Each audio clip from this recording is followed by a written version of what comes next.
लोक कथा 9। नाई की नसीहत।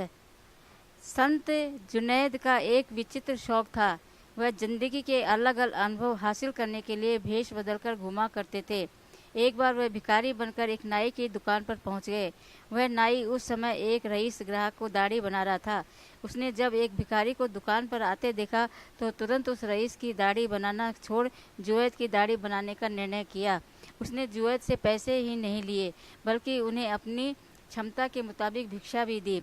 जुनैद नाई के व्यवहार से बहुत प्रभावित हुए और उन्होंने निश्चय किया कि वे उस दिन जो कुछ भी भीख के रूप में हासिल करेंगे उसे उस नाई को दे देंगे। वह एक संयोगी था कि उस दिन एक अमीर तीर्थयात्री ने जुनैद को सोने के सिक्कों से भरी एक थैली दी। जुनैद खुशी खुशी थैली लेकर नाई की दुकान पर पहुंचे और उसे वह देने लगे। एक भिखारी के हाथ में सोने से भरी थैली देखकर नाई को आश्चर्य हुआ। वह यह भी नहीं समझ पा रहा था कि एक भिखारी उसे यह क्यों देखना चाहता है। जब उसे पता चला कि जुनैद उसे वह थैली क्यों दे रहा है तो वह नाराज होकर बोला, आखिर तुम किस तरह के फकीर हो? सारा कुछ तुम्हारा फकीरों जैसा है, पर मन से तुम व्यापारी हो। तुम मुझे मेरे प्रेम के बदले में यह पुरस्कार दे रहे हो। प्रेम के बदले तो प्रेम दिया जाता है, कोई वस्तु नहीं। ऐसी वस्तु उपहार नहीं, रिश्वत है। जुनैद भौचक्के रह गए।